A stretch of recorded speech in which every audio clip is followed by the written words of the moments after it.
Surendranagar Sayla national highway પર અકસ્માત સર્જાયો ત્યારે સાયલા સરકારી હોસ્પિટલના ડોક્ટરે માનવતા લજાવી.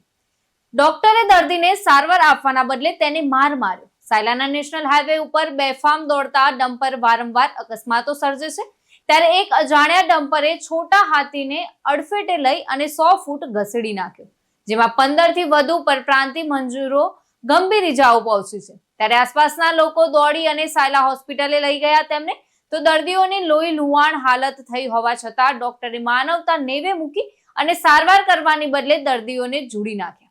તો હોસ્પિટલમાં હંગામો સર્જાતા ડોક્ટર સામે રોષ ફેલાયો છે. તો સાયલા હાઈવે ઉપર દોડતા ડમ્પરો યમદૂતની જેમ અકસ્માતો સર્જીને નાસી જાય છે. તો સાયલા પોલીસ આ ડમ્પરો પાસે મોટો હપ્તો લેવાનું કહેવાય છે ત્યારે ડમ્પર ચાલકોને છૂટો દોર મળી રહ્યો છે. હવે પોલીસ વાળા જવાબદારી ઉપર સખત કાર્યવાહી કરે તેવી લોકોની માંગ ઉઠી છે. રાજુદાન ગઢવી સાથે ચક્રવાત ન્યૂઝ, સુરેન્દ્રનગર.